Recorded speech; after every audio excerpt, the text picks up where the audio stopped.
नमस्ते सबैजनालाई। आज एउटा कुरा बताउन चाहन्छु। सुरुवातमा त म भन्न चाहन्छु कि यो धर्म भनेको के हो। जस्तै अब हिन्दू धर्म भन्यो, मुसलमान धर्म भन्यो, क्रिस्चियन धर्म भन्यो, सिख धर्म भन्यो। यो धर्महरू भनेको चाहिँ के हो? यस्तो खाले धर्महरू भनेको चाहिँ यस्तो खाले धर्महरू भनेको चाहिँ के हो भने यो धेरै धेरै युगहरूमा अथवा धेरै धेरै समय अगाडि एउटा महान आत्माहरू आए। ती सबै महान आत्माहरू जस्तै पैगम्बर मोहम्मद भयो, गौतम बुद्ध भयो, अनि अर्को को थियो सिखको भन्नाले अब अनि यो गुरु नानक देवहरू भइगयो। अनि यस्तो खाले महान आत्माहरू आयो। ती सबै महान आत्माहरूले हामीलाई त्यो सबै समाजलाई पुरै समाजलाई एउटा ज्ञान शिक्षाको स्रोत दियो। त्यो ज्ञान शिक्षा भनेको चाहिँ यो कुरानको रूपमा, बाइबलको रूपमा, यिनीहरूको रूपमा कि त तिनीहरू आफैले लेखेर दिइहाल्यो त्यो ज्ञान शिक्षा, अथवा उनीहरूको शिष्यहरूले उनीहरूले प्राप्त गरेको ज्ञान शिक्षालाई तिनीहरूले दिनुभएको ज्ञान शिक्षाहरूलाई रेकर्ड गरेर दियो। अनि त्यो रेकर्ड गरेर राखिसके पछाडि यी सबै ज्ञान शिक्षाहरूको नाम चाहिँ भयो। तर तिनीहरूले एउटा कुरा त भनेको छैन नि कि मैले भनेको ज्ञान शिक्षालाई हिन्दू धर्म भनिन्छ, मैले भनेको ज्ञान शिक्षालाई मुसलमान धर्म भनिन्छ भनेर त भनेको छैन नि तिनीहरूले, अथवा भन्नुभएको छैन नि तिनीहरूले। अब यस्तो अवस्थामा के हो भने भयो भनेदेखि हो यस्तो अवस्था। तर अब आउँदो तर अब जब युगहरू अगाडि बढ्दै गयो, समयहरू अगाडि बढ्दै गयो, मान्छेहरूले यसलाई हिन्दू धर्म, मुसलमान धर्म, क्रिस्चियन धर्म, सिख धर्म भन्दै नाम दियो। नाम त हो त्यहीँबाट धर्म। अहिले त अब नामको मात्र धर्म छ, ज्ञान शिक्षाको त कुरै छैन। त्यो ज्ञान शिक्षा भनेको जस्तै अब हामीले बरु कुरान बाइबलहरू पढेर जसरी पढेर पनि ज्ञान शिक्षा चाहिँ पाउनु राम्रो हुन्छ, उचित हुन्छ। किनभने तिनीहरूको ज्ञान शिक्षा चाहिँ एउटा अध्यात्मको क्षेत्रमा र नैतिकताको क्षेत्रमा, मोरालिटीको क्षेत्रमा हो।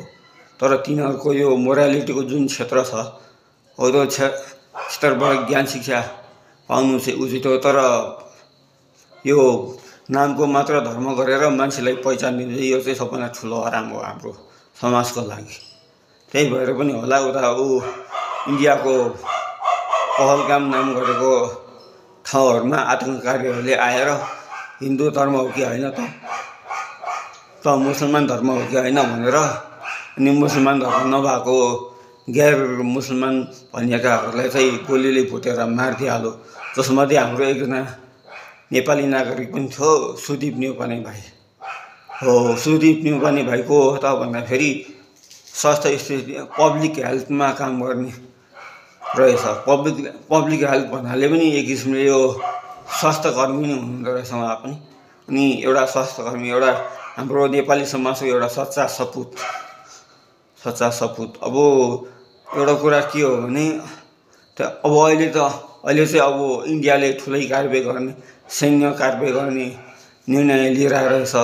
नरेन्द्र मोदीले त भनि नै सकेको छ कि अब यो पर्यटकमाथि हमला भयो, त्यही भएर अब तिनीहरूले सोच्नै नसकेको सैन्य कारबाही पनि हुन्छ भनेर भनेको छ। र हुनु पनि पर्छ यसो हो। यस्तोहरूलाई पाखा लाउनै पर्छ क्या यो समाजमा। यो सैन्य कारबाही गरेर भए पनि, उचित कानुनले कारबाही गरेर भए पनि। अब एउटा कुरा के छ हाम्रो भने अनि यो जुन अनि यसको मुख्य जिम्मेवार को हो त? यो पहलगाम आतङ्ककारी हमलाको मुख्य जिम्मेवार को हो त भन्दाखेरि त्यो भनेको चाहिँ लस्कर ए ताइबा।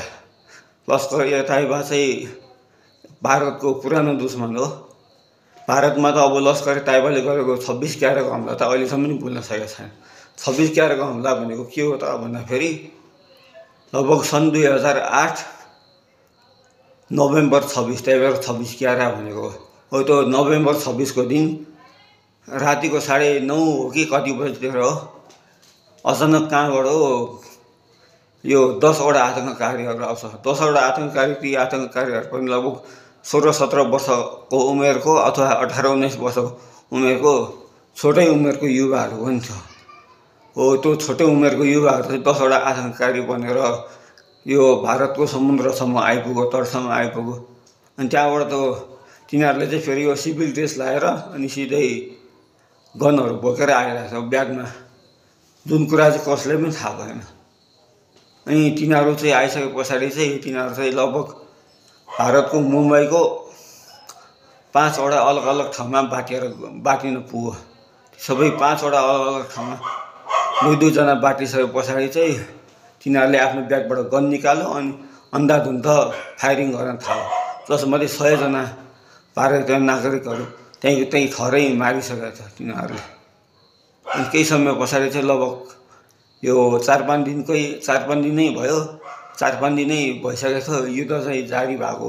4-5 दिनभित्रमा लगभग बन्दी भएको सबैजनालाई पनि मार्यो। अनि 166 जना पनि मर्यो साथीमा। बाँकी त्यो 9 जना आतङ्कवादी 10 जना आतङ्कवादी मध्ये 1 जना चाहिँ पक्रियो, असमल कसाब भनेर चाहिँ। अनि पछि बाँकी 9 जना चाहिँ कमान्डोको हातबाट गोली खाएरै मारियो। अनि तर यसको मुख्य मास्टरमाइन्ड चाहिँ हाफिज सइद हो, जुन हाफिज सइद चाहिँ अहिलेसम्म सुरक्षित नै छ। अनि इन्डियाले यो पहलगामको आतङ्ककारी हमला जुन भयो नि, हो त्यो पहलगामको आतङ्ककारी हमला पछाडि इन्डियाले यो सिन्धु जल सम्झौता पनि बन्द गर्यो। अनि भारतको सबै व्यापार व्यवसायहरू पनि ठप्पै पार्दै भारतसँगको। अनि त्यस पछाडि भारतको त युट्युब च्यानल समेत, मतलब भारतको चाहिँ होइन, यो पाकिस्तानको चाहिँ युट्युब च्यानल समेतलाई ब्यान गर्दैछ। यसको मुख्य कारण के हो भने भारतले हाफिज सइद जस्तो आतङ्ककारीहरूलाई किन सुरक्षा दिएर बसेर किन वास्ता गरेछ भने उनीहरूले फैलाएको आतङ्कवादको हो। यो कुरासँग सम्बन्धित छ लस्करे ताइबा को कारणले गर्दा। अब हाम्रो यो नेपाली भाइ सुदीप नेपाली भाइलाई पनि मेरो तर्फबाट हार्दिक श्रद्धाञ्जली छ। अब हामीले यो श्रद्धाञ्जली मात्र भनेर पुग्दैन। श्रद्धाञ्जली भनेको साथसाथै अब हामी आफै पनि परिवर्तन ल्याएर अनि अगाडि बढ्नुपर्छ। त्यो परिवर्तन के हो भनेदेखि गुगल, बाइबलहरू जस्तो यो किताबहरूको ज्ञानहरूबाट हामीले ज्ञान शिक्षा लिनुपर्छ। यिनीहरू जस्तोहरूबाट ज्ञान शिक्षाको स्रोतबाट हामीले ज्ञान शिक्षा त लिनुपर्छ। हो त्यो ज्ञान शिक्षा लिएर हुने हो, तर धर्मको नाममा मान्छेको पहिचान गर्न छोडिदिनुपर्छ। हो यस्तो खालि परिवर्तन चाहिँ गर्नुपर्छ हामीले। र धर्मको वास्तविक अर्थ के हो थाहा छ? धर्मको वास्तविक अर्थ भनेको यो एउटा एक किसिमले यो कर्तव्य हो। हामीले जुन कामहरू गरिरहेका छौँ, दैनिक कार्यहरू गरिरहेका छौँ, त्यो दैनिक कार्यप्रति हाम्रो जिम्मेवारी के हो, हाम्रो लगाव के हो, त्यसलाई भनिन्छ धर्म वास्तविक। तर यो हिन्दू धर्म, क्रिस्चियन धर्म भनेर चाहिँ, सनातन धर्म भनेर यिनीहरू चाहिँ धर्मको नाम होइन, ज्ञान शिक्षाको नाम चाहिँ हो, अवश्य हो यिनीहरू चाहिँ।